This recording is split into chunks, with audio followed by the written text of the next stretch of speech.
Saya akan share buat kita semua dan juga buat saudara mengenai iman dan hikmat. Ini kisah mengenai Ayub. Di Ayub 1, saya ingin bacakan, ada seorang laki-laki di tanah Uz bernama Ayub. Dikatakan orang itu saleh, orang itu jujur, orang itu takut akan Allah, dan orang itu menjauhi kejahatan. Hal yang menarik yang kita lihat dari kitab Ayub ini, bagaimana dia dicobain oleh iblis. Ya, tetapi itu pun atas izin Tuhan. Jadi kabar baiknya adalah tidak ada pencobaan yang datang ya tanpa seizin Tuhan. Tapi ingat, Tuhan tidak pernah mencobai kita. Tapi Tuhan mengizinkan seperti Ayub ini. Nah, karena iblis selalu begitu saudara, mencobai kita, ingin menghancurkan kita, macam-macam. Nah, kita lihat dari kitab Ayub ini, bagaimana akhirnya harta bendanya habis, ya, ternak-ternaknya mati. Yang lebih parah lagi, anak-anaknya, 10 anaknya itu meninggal. Tetapi ayat 1:22 dikatakan, Ayub tidak berbuat dosa dalam semua ini. Dan bahkan Ayub tidak menuduh Allah berbuat yang tidak patut atau kurang patut bagi dia. Luar biasa saudara. Dia tidak blame Tuhan karena dia kehilangan semuanya ini. Bayangkan kalau kita seperti ini. Mungkin sudah banyak orang yang blame Tuhan. Dan kenapa ini terjadi sama kita? Saya taat, saya rajin beribadah. Kok ini terjadi? Mungkin bagi saudara yang kena sakit penyakit, mungkin dengan situasi saat ini mengenai corona. Lalu kenapa menimpa orang-orang percaya? Kenapa menimpa orang Kristen? Bahkan hamba Tuhan. Nggak ada hubungannya dengan itu. Bahkan Ayub berkata ini bukan hubungannya dengan iman. Nah, kita mau belajar iman yang benar. Seperti apa yang Tuhan mau.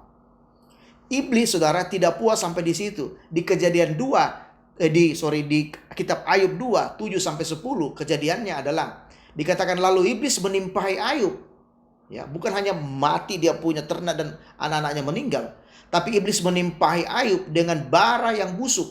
Bara yang busuk dari telapak kakinya, dikatakan dari telapak kakinya sampai kepada batu kepalanya. Sehingga Ayub mengambil sekeping beling dan dia menggaru-garu saking gatalnya. Dan dia menggaru-garu badannya, menoreh-noreh badannya, mungkin berdarah-darah dan bau. Sambil Ayub duduk di tengah-tengah abu. Dan kemudian istrinya melihat dia. Sampai istrinya pun udah marah, udah kesal. Istrinya berkata kepada dia, masihkah engkau bertekun dalam kesalehanmu? Sudah susah. Kamu saleh, apa Tuhan berikan kepada kamu Ayub? Kutukilah Allahmu dan matilah engkau. Wow.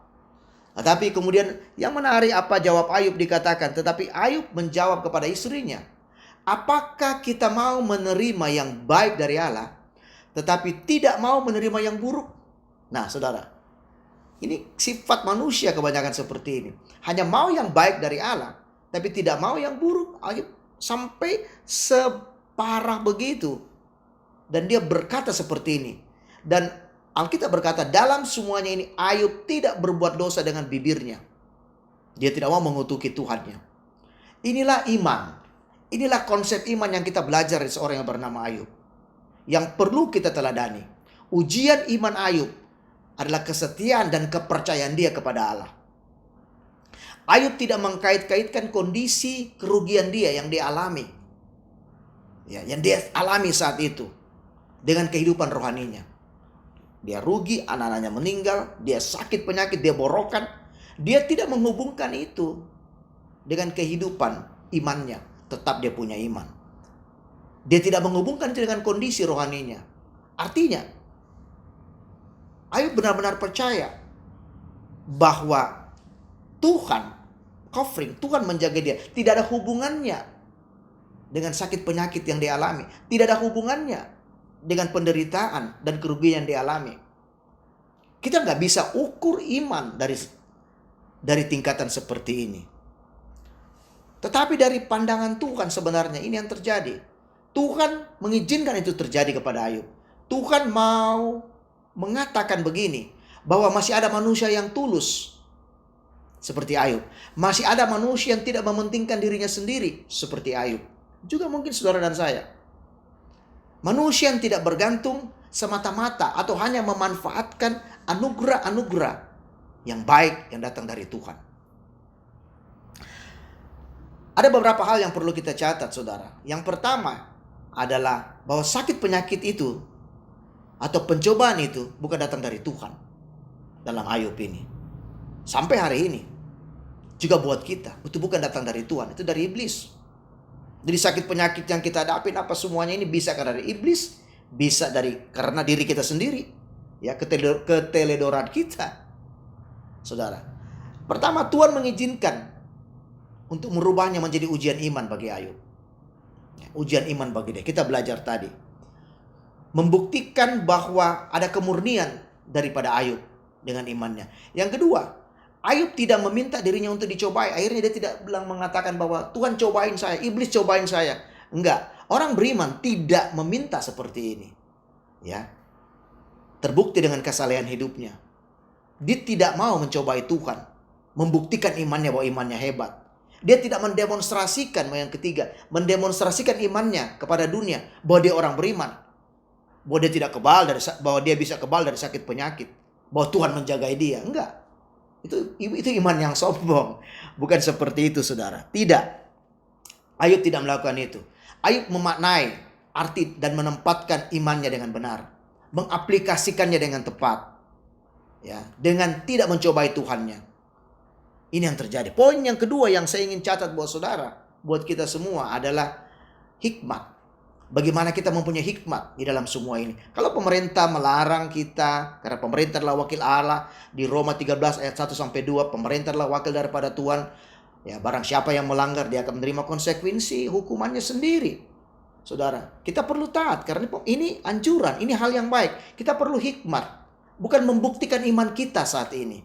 Karena iman yang kita belajar adalah iman mengenai keselamatan. Iman seorang Kristen, iman yang sesuai dengan firman Tuhan adalah penebusan. Berbicara bagaimana kita ditebus, bagaimana kita dibayar harganya oleh Yesus. Bukan iman terhadap sakit dan penyakit. Tapi dalam hal saat situasi seperti ini, dalam coronavirus ini, kita hanya perlu hikmat. Nah, demikian pun dengan Ayub diberikan hikmat. Yesus pun seperti itu. Suatu Tuhan Yesus akan dilempari dengan batu. Di Yohanes 8 ayat 59 dikatakan, lalu mereka mengambil batu untuk melempari Yesus. Tetapi Yesus menghilang dan meninggalkan bait Allah. Saudara lihat, hikmat. Dia tidak mengatakan, oh karena dia Tuhan, dia kebal dari batu. Enggak, dia menghilang. Dia pergi dari kerumunan orang banyak. Dia tahu belum waktunya. Dia orang yang punya iman. Dia manusia, dia Tuhan 100%. Tapi dia tahu menempatkan iman yang benar. Hal yang perlu dicatat lagi adalah bahwa iman itu menyelamatkan kita, saudara. Ya, iman yang menyelamatkan kita. Dari apa? Tadi itu. Dari setiap dosa. Saudara, kalau saudara lihat bahwa bagaimana orang percaya dalam perjanjian lama pun mereka mengalami sakit. Mungkin saudara mengatakan, ya itu Ayub, tapi bagaimana dengan yang lain? Kita lihat di Kejadian 48 ayat 1. Sesudah itu ada seorang mengatakan kepada Yusuf, ayahmu sakit. Lalu dibawanyalah kedua anaknya Manasya dan Efraim. Anakmu sakit. Sudah lihat siapa Yusuf? Ayahnya Yakub.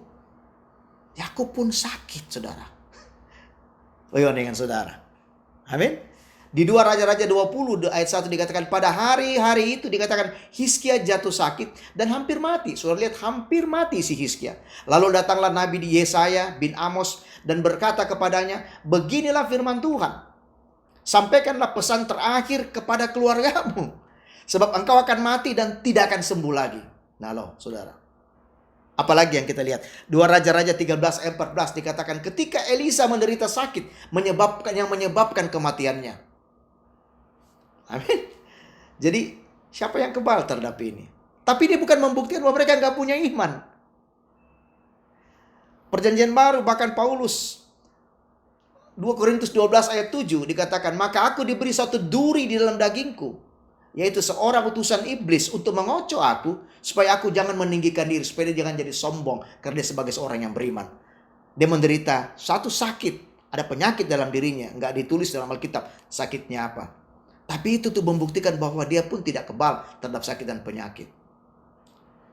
Tetapi bukan berarti dia nggak punya iman. Apa yang kita belajar kisah dari Ayub? Mungkin dari saudara. Iman kita membuktikan bagaimana kita setia kepada firman Tuhan. Iman kita membuktikan kita setia kepada ajaran Kristus. Iman yang menyelamatkan kita. Yesus yang sudah menyelamatkan kita. Hikmat dan iman harus berjalan bersama-sama. Jadi bukan berarti kita beriman semuanya akan everything is okay. Enggak. Kita mengalami proses dalam hidup ini. Dan apa yang orang alami di dunia ini akan kita alami. Tapi yang bedanya kita punya solusi. Firman Tuhan yang adalah jawaban dari kita semua. Amin saudara. Jadi itulah kebenaran firman Tuhan yang saya ingin sampaikan buat kita malam hari ini. Biar itu memberkati kehidupan kita dan juga memberkati keluarga saya. Haleluya. God bless you.